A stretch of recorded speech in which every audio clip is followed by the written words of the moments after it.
Hello बच्चों, कैसे हो आप सब। तो बच्चों, आज की क्लास में अपन लोग डिस्कस करेंगे आईबीपीएस क्लर्क 2023 प्रीलिम्स के कुछ इंपॉर्टेंट क्वेश्चंस। ठीक है। लास्ट क्लास में मैंने आप लोगों को वेटेज के बारे में बताया था, तो मैंने कुछ इंपॉर्टेंट क्वेश्चंस, कुछ सेलेक्टेड क्वेश्चंस निकाले हैं। ठीक है, कुछ अर्थमेटिक चैप्टर्स के स्टार्ट करते हैं। जैसे जिसका जो कॉन्सेप्ट आएगा वो मैं आपको उसी समय बच्चों बताता जाऊंगा। ठीक है, तो देखो फर्स्ट क्वेश्चन पे आते हैं। सबसे पहला क्वेश्चन है बच्चों अपना टाइम एंड वर्क का, जिसमें अपना एफिशिएंसी का कॉन्सेप्ट यूज आ रहा है। देखो यहाँ पर क्वेश्चन क्या दे रखा है, the ratio of the efficiency of a to b and the ratio of the efficiency to b to c is 5:8 and 28:15 respectively. A ratio b का जो एफिशिएंसी है वो बच्चों कितना है, अपना 5:8 है,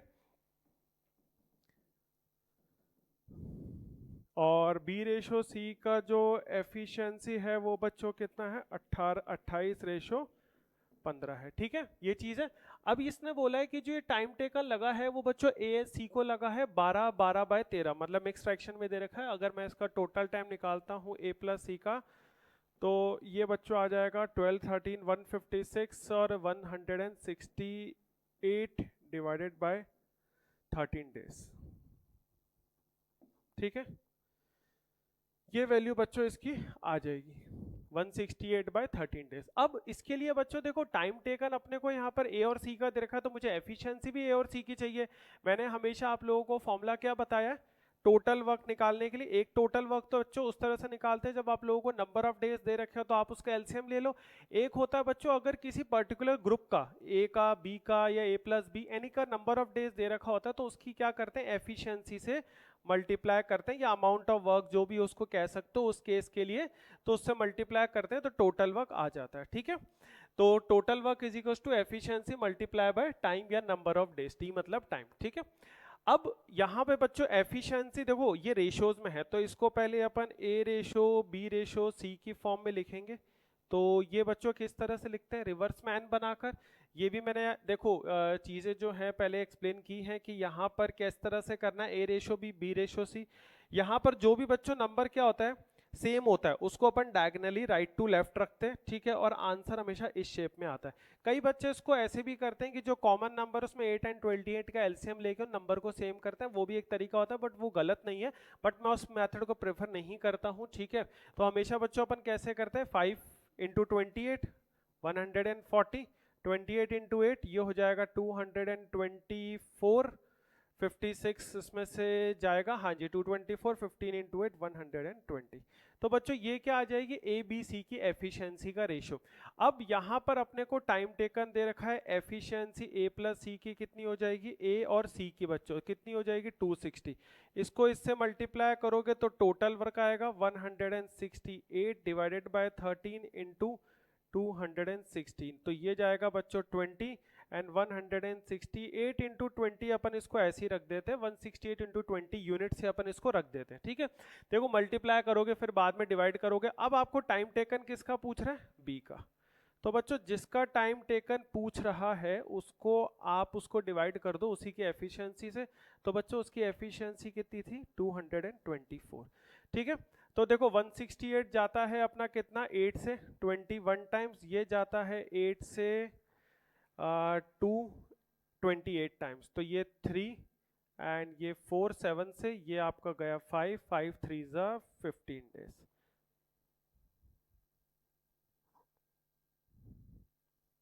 इसका आंसर बच्चों क्या आ जाएगा, 15 डेज इसका आंसर आपका आ जाएगा। बिल्कुल वैसा ही मेथड है जैसे मैंने अपने प्रीवियस टाइम एंड वर्क की वीडियोस के अंदर बताया और मैंने क्वेश्चंस को सॉल्व किया है। ठीक है, कुछ भी नया नहीं है बच्चों, और ये जो चीज़ होती है ये रेशियोज के कॉन्सेप्ट के अंदर यूज होती है। मैं एक बार फिर भी आप लोगों को समझा देता हूँ। ठीक है, देखो क्या होता है, हमेशा ए रेशो बी रेशो सी। एक तरीका होता है बच्चों कि बी जो नंबर है उसको बच्चे क्या करते हैं, सेम करते हैं, कि भाई जैसे कॉमन अल्फाबेट यहाँ पर बी है, ये बी है, क्योंकि ये दो अलग अलग रेशियोज है तो आप डायरेक्टली ए और सी की वैल्यू नहीं उठा सकते। ठीक है, हाँ उस केस में होता है कि कोई ऐसा नंबर होता है 25 28, तो आप कर सकते थे 25 एंड 15 लिख सकते थे, क्योंकि ये 28 28 दोनों का सेम हो जाता। लेकिन बच्चों यहाँ पर अलग है, तो मैं क्या करता हूँ, इसमें हमेशा अल्फाबेट एन में ऐसा बनता है, अपन इसकी वाटर इमेज बना देते हैं इस तरीके से।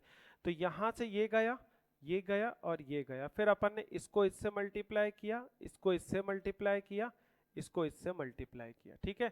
28 इंटू 8 224, 5 इंटू 28 140, 8 इंटू 15 120। ये बच्चों सबसे इजी और अच्छा तरीका है इस तरीके के रेशियोज को, नंबर्स को सॉल्व करने का, ठीक है। आई होप ये चीज़ क्लियर हुई बच्चों। क्वेश्चन देखो बहुत ईजी आता है, ठीक है। IBPS क्लर्क के अंदर मैंने आप लोगों को पिछली वीडियो में बता ही दिया था कट ऑफ आप लोगों की कितनी जाती है नॉर्मली केस में और कितना आपको टारगेट करना है। तो आप लोग देख रहे होगे क्वेश्चन उस हिसाब से बहुत इजी, और ऐसे ही क्वेश्चंस बच्चों एग्जाम में आपको मिलेंगे, डिफिकल्ट क्वेश्चंस नहीं मिलेंगे, ठीक है। चलो नेक्स्ट क्वेश्चन की तरफ प्रोसीड करते हैं अपन। देखो ये क्वेश्चन है बच्चों अपना सिंपल इंटरेस्ट का, ठीक है। सिंपल इंटरेस्ट का बच्चों ये क्वेश्चन है। इसमें क्या बोल रहा है, a person invested an amount of ₹2000 partially in 6% per annum simple interest scheme and the remaining in the 7% per annum simple interest scheme. If the total interest obtained after the 1 year is ₹125, find the amount that is invested in a 6% simple interest scheme, ठीक है। Partially का मतलब होता है बच्चों, या तो वो बोल देता इक्वली, ठीक है, इक्वली पूछता बोल देता तो बात ही खत्म हो जाती, हजार हजार आ जाता। लेकिन अभी उसने बोला है पार्शली, मतलब सपोज करोगे कि एक एक्स पार्ट तो बचा हुआ 2000 माइनस एक्स, ठीक है। एक या तो एक्स हो गया या वाई हो गया किसी भी तरीके से। बट बच्चों इसको अपन करेंगे सॉल्व एलिगेशन से, ठीक है। क्योंकि देखो जब भी सिंपल इंटरेस्ट के अंदर एक कंप्लीट प्रिंसिपल को दो अलग अलग पार्ट्स में डिवाइड करता है और दोनों का रेट ऑफ इंटरेस्ट होता है, तो अपन कोशिश करते हैं कि पूरे प्रिंसिपल पे जो इंटरेस्ट निकलता है ना, अगर रेट परसेंट डायरेक्ट दे रखा है कंप्लीट प्रिंसिपल पे तो या तो वो, या फिर ये दे दिया जाए कि भाई कितना रुपीस इंटरेस्ट उसको मिला तो उससे अपन रेट परसेंट निकाल सकते हैं। और यहाँ पर बच्चों उसने ये वही दे रखा है कि 1 साल के बाद इसको जो कंबाइंड प्रिंसिपल मिलता है वो कितना मिलता है, 125 रुपए मिलता है। तो बच्चों ये दे कितना रखा है, आफ्टर 1 ईयर, तो इसका मतलब 1 साल का है। अब बच्चों सीधा सीधा सा आप क्या करो, ये निकाल लो कि 125 से 2000 का कितना परसेंट होता है।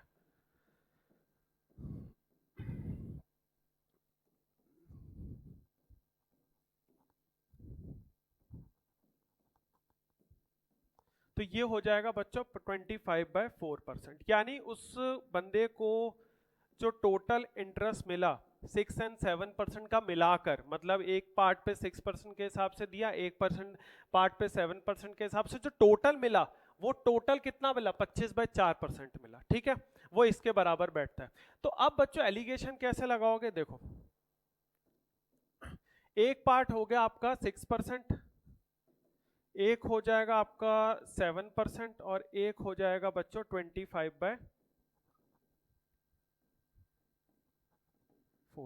बस बात खत्म। देखिए कितना आसानी से आ गया।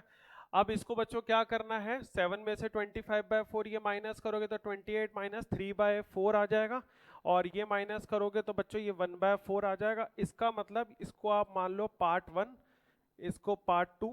तो बच्चों पार्ट 1 और पार्ट 2 का जो रेशियो है वो अपने पास आ रहा है 3:1। बस बच्चों आ गया आंसर, 3:1 आ गया। इस 2000 को आप इस 3:1 में डिवाइड कर दो तो अपने से क्या पूछ रहा है बच्चों, 6% वाला। 6% वाला मतलब पार्ट 1 था, देखो ये वाला इसके कॉरस्पॉन्डिंग है और ये वाला इसके कॉरस्पॉन्डिंग है, ठीक है। तो पार्ट 1 की वैल्यू पूछ रहा है 3/4 इंटू 2000, ये आ जाएगा बच्चों 1500, ठीक है। ये देखो, ठीक है, ये आंसर है। कितना आसान क्वेश्चन है, ये आपको मैंने समझाया तो इसमें आप देख लो, ये समझाने में ओवरऑल बताने में टाइम लगा। अगर आपको ये कॉन्सेप्ट पता है तो बच्चों मैं गारंटी कह रहा हूँ 40 से 50 सेकंड से ज़्यादा एक्सट्रीम आपको नहीं लगना चाहिए इस क्वेश्चन में। बस मैक्सिमम कह रहा हूँ ये मैं, मैक्सिमम। हो सकता है आपकी और अच्छी प्रैक्टिस है, क्योंकि मैंने पिछली वीडियो में इसलिए फोकस किया था ग्रैब द कॉन्सेप्ट, कॉन्सेप्ट को ग्रैब करो, बार बार उस टाइप के कॉन्सेप्ट्स की क्वेश्चंस की प्रैक्टिस करो, और समझने के बाद ईच एंड एवरी एस्पेक्ट समझने के बाद उसको दिमाग में बैठा लो, मतलब रट लो, कॉन्सेप्ट को रट लो, क्वेश्चन को मत रटो, कॉन्सेप्ट को रटो कि इस टाइप का क्वेश्चन होता है तो क्या उसमें कॉन्सेप्ट लगता है, ठीक है। वही चीज है, अगर आप इसको एक्स लेके करते हैं नो डाउट उससे आंसर आता है, लेकिन डेफिनेटली बच्चों उसमें अपने को लगता है टाइम नहीं लगा, बट अगर 10 सेकंड भी ज्यादा लगा है तो दैट मैटर्स, ठीक है। 10 सेकंड्स बच्चों मैटर करता है वहां पर, ठीक है। चलिए, तो आई होप समझ में आया बच्चों, ठीक है। और बच्चों वीडियो अगर पसंद आ रही है तो प्लीज लाइक जरूर करना और शेयर करना एंड चैनल को सब्सक्राइब भी करना, ठीक है। अब आते हैं, देखो थर्ड ये है अपना पार्टनरशिप का क्वेश्चन। भाई यहाँ पर दो बंदे हैं, ए और इसने बिजनेस स्टार्ट किया, 8000 रुपए की प्रिंसिपल के साथ मतलब कैपिटल के साथ, 6 महीने के बाद बी ने उसको ज्वाइन किया with an investment of ₹X। If at the end of the year मतलब 1 साल, प्रॉफिट दे रखा है बी का 21,000, चलिए बहुत अच्छी बात है। टोटल प्रॉफिट आपको कितना हो गया 49,000, टोटल प्रॉफिट हो गया 49,000, बी का हो गया 21,000 तो ए का हो गया 28,000, 49 माइनस 21 तो प्रॉफिट तो निकल गया। फॉर्मूला एक बार रिवाइज कर लेते हैं, investment of a into time of a divided by investment of b into time of b is equals to profit of a divided by profit of b. ये formula होता है बच्चों, एक इकलौता यही एक फॉर्मूला होता है जो पूरे पार्टनरशिप के चैप्टर में लगता है, ठीक है। तो यहाँ पर देखो बच्चों, इन्वेस्ट सब कुछ दे रखा है अपने को, तो एज सच कुछ इस क्वेश्चन में हिडन चीज है ही नहीं, बस एक वेरिएबल है, टोटल ओवरऑल 6 वेरिएबल्स में से एक वेरिएबल फाइंड आउट करना है। तो एक ही इन्वेस्टमेंट हो गई बच्चों कितनी 8,000, कितना साल भर के लिए यानी 12 महीने, डिवाइडेड बाय बी की कितनी है ₹X, कितने महीने के लिए 6 महीने के बाद आएगा वो, और ए का हो जाएगा 28,000 और बी का हो जाएगा 21,000, 4/3, ठीक है बच्चों ये कट गया। चलिए इसको काट दीजिए, इसको काट दीजिए, और ये हो जाएगा 2 आपका 4,000, एक्स की वैल्यू हो जाएगी आपकी 4,000 इंटू 3 12,000, ठीक है। ये आ गया आपका ए ऑप्शन। देखिए कितना इजी सा क्वेश्चन है। अब 30 seconds to 40 seconds maximum to maximum, not even 50 seconds, 30 to 40 seconds maximum. कोई वेरिएबल, एक वेरिएबल फाइंड आउट करना है, इजी सा फॉर्मूला है, आपको लगाना है, दैट्स इट।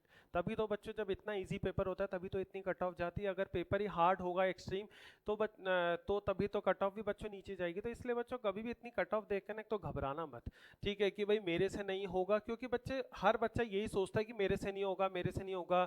लेकिन जो बच्चे पढ़ते हैं उनको अपनी प्रिपरेशन पे कॉन्फिडेंस डेवलप हो जाता है, क्योंकि पेपर रियली में इजी आता है, क्लरिकल का कभी डिफिकल्ट नहीं होता, ठीक है, इजी टू मॉडरेट में जाता है। कुछ क्वेश्चन हुए था मॉडरेट में, ऐसा एक्सट्रीम टू एक्सट्रीम ही केस है, उसने कोई क्वेश्चन आपको डिफिकल्ट कैटेगरी में दे दिया, और अगर दे भी दिया तो बच्चों 35 में से 1 या 2 ही क्वेश्चन होंगे, इससे ज्यादा होंगे नहीं, वो भी होने के ना के बराबर चांसेस है, बट होंगे तो 1 या 2 ही क्वेश्चन होंगे। इसलिए आप लोगों को बिल्कुल भी ना टेंशन लेने की जरूरत नहीं है, अच्छे से एक एक बेसिक कॉन्सेप्ट। हाँ बट यही है कि बच्चों शॉर्ट ट्रिक पे डिपेंड होकर आप एग्जाम देने कभी मत जाना, ये मैं आपको हमेशा से बोलता आया हूँ।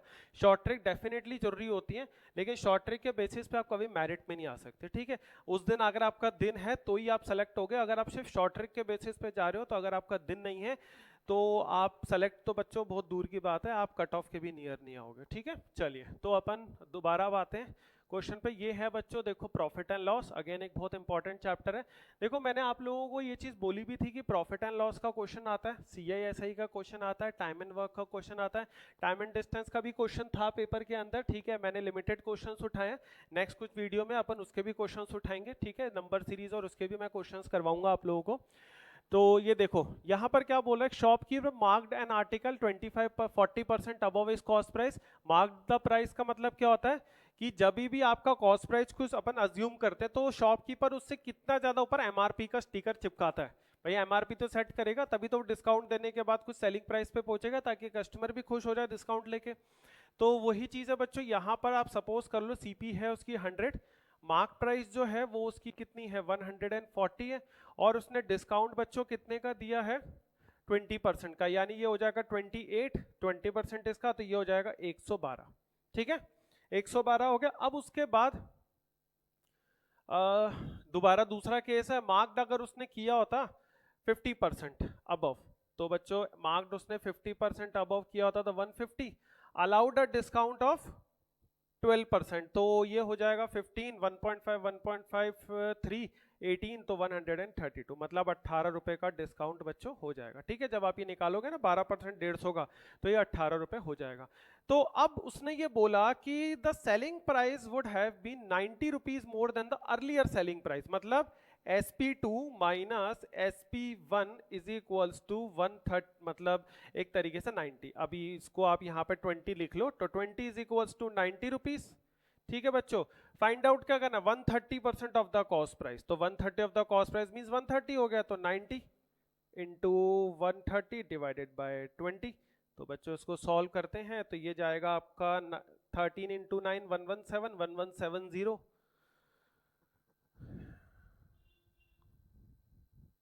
देखो अब एक बहुत छोटी सी चीज है जो मैं आप लोगों का ध्यान उस तरफ ले जाऊंगा।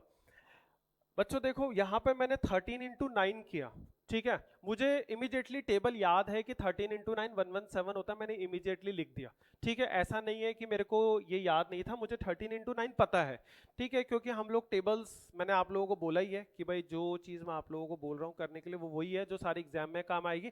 अगर आप 13 इंटू 9 वहाँ सोचते रहोगे फिर इसको करके देखोगे, क्योंकि जीरो है, जीरो तो आएगा ही बाद में, 13 इंटू 9 ही तो करना है, बात खत्म सीधा सा। और 1000 का आधा 500, 170 का आधा 85, तो 585 आ जाएगा। तो ये ना कैलकुलेशन का बहुत छोटा छोटा पार्ट होता है, जो मैंने इसलिए आप लोगों को हमेशा बोला था कि कैलकुलेशन पे फोकस कर लेना, खासकर अपने मैथ्स के लिए और प्रीलिम्स के लिए, क्योंकि सिंप्लीफिकेशन, अप्रोक्सीमेशन, हर जगह की इवन क्वेश्चंस के अंदर कैलकुलेशंस में आपको टेबल्स बहुत ज्यादा काम आते हैं, स्क्वायर, स्क्वायर रूट्स ये काम आते हैं, बट इससे सबसे ज्यादा यूज जो आता है वो टेबल्स काम आता है।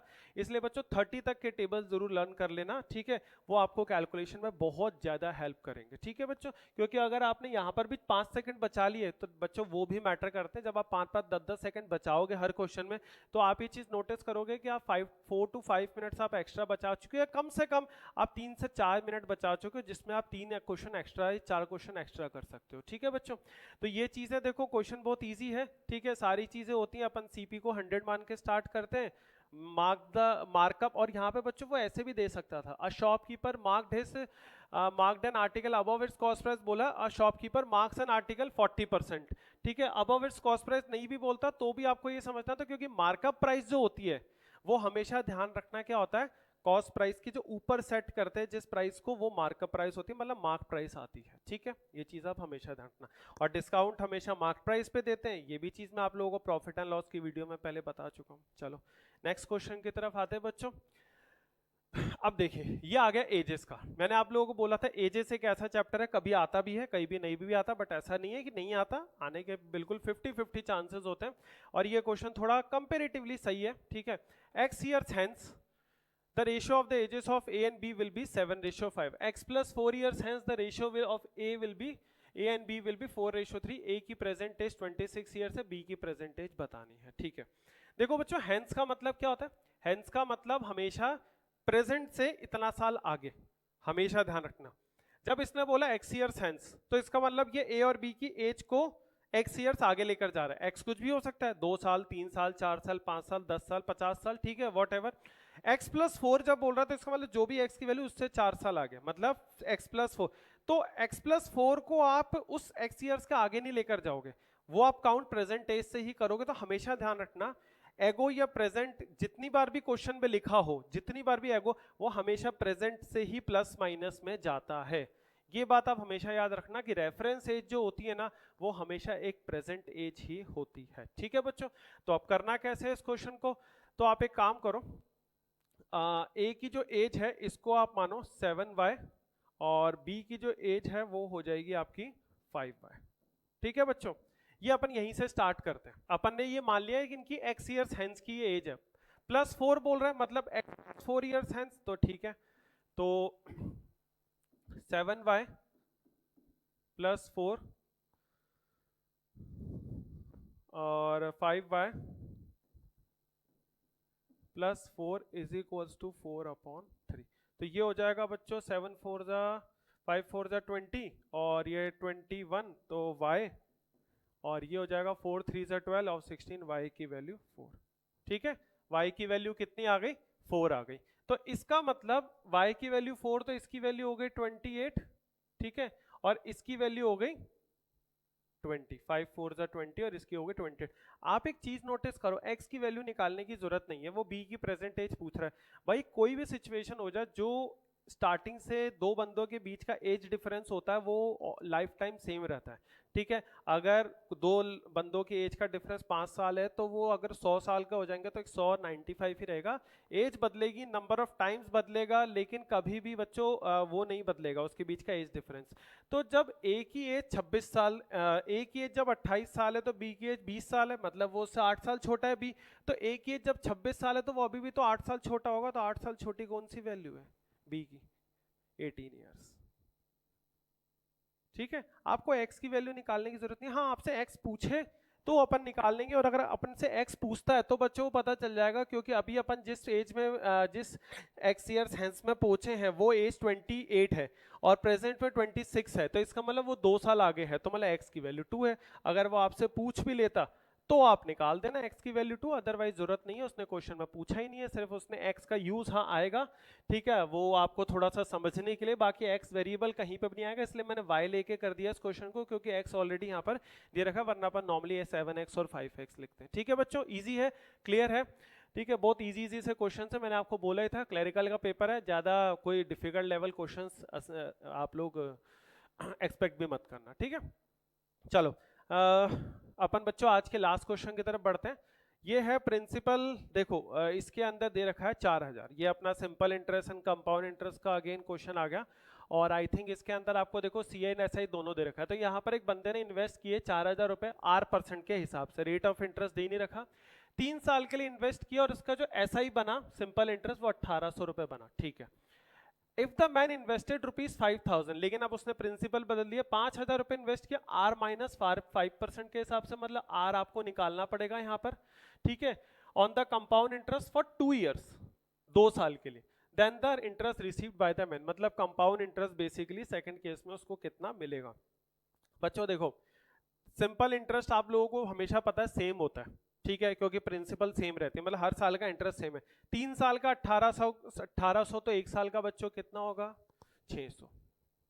अब बच्चों सीधा सीधा से ये फाइंड आउट कर लो कि 600 4000 का कितना परसेंट है, और कोशिश करो ओरली फाइंड आउट करने की। ठीक है, प्रैक्टिस करनी है, ठीक है, प्रैक्टिस करनी है ओरली फाइंड आउट करने की। 15%, क्योंकि 10% होता है 400, 400 का आधा 200 ऐड करोगे मतलब 5%, तो सीधा सीधा कितना हो जाएगा 400 प्लस 200 600, तो इसका मतलब 15% हो जाएगा। तो बच्चों रेट ऑफ इंटरेस्ट कितना है, देखो इसके लिए वो पीटीआर वाला फॉर्मूला मत लगाना, होता वही चीज है, लेकिन ये सब चीजें अपन ओरली सीखते हैं कि ओरली कैसे निकालना है। ऐसा नहीं है कि जो मैंने ये तरीका निकाला है ये कुछ नया तरीका है, नया बच्चों कुछ नहीं होता, वही सेम चीज होते हैं कॉन्सेप्ट, उसकी जब अपन प्रैक्टिस कर लेते हैं उसको मोल्ड करके इस फॉर्म में ले आते हैं कि वो अपन उसको ऐसा शॉर्टकट बना लेते हैं, बस रेस्ट और कुछ भी नहीं है इसके अलावा। ठीक है, तो आर की वैल्यू 15%, अब उसने R-5 बोला, इसका मतलब उसने बोला है 10% के हिसाब से। प्रिंसिपल कितना है 5000, टाइम कितना है बच्चों 2 साल। ठीक है, सिंपल सा बच्चों क्या निकालना है इसका अपने को compound interest. Again compound interest के लिए जो मेथड मैं यूज कर रहा हूं उसका बच्चों देखो मैं डिटेल अभी नहीं बता रहा हूं, क्योंकि डिटेल में ना उसकी आपको कार्ड्स में लिंक दे दूंगा उसका, है ना, वो एक मैजिकल ट्रिक के नाम से एक वीडियो है कंपाउंड इंटरेस्ट की, उसको समझना।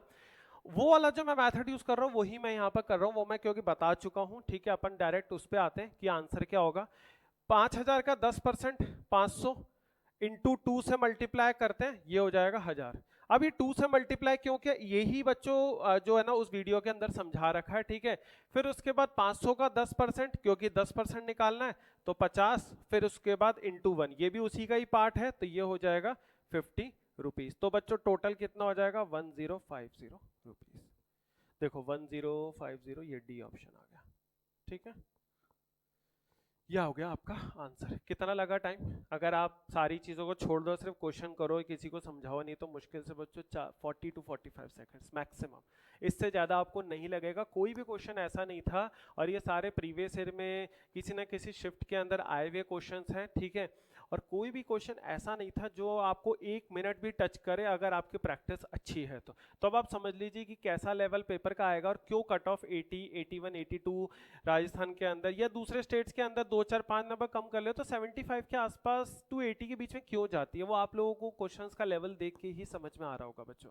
ठीक है, तो आई होप जो भी चीज़ें मैंने आज इस क्वेश्चंस के अंदर आपको इस वीडियो में समझाई, आप सब लोगों को बच्चों को अच्छे से समझ में आई होगी बच्चों। ठीक है, और बच्चों अगेन वीडियो अच्छी लगी तो प्लीज़ वीडियो को लाइक ज़रूर करना, है ना, चैनल को सब्सक्राइब करना, वीडियो को अपने फ्रेंड्स के साथ शेयर करना। मिलते हैं हम आप लोगों से नेक्स्ट वीडियो में, टिल देन थैंक यू।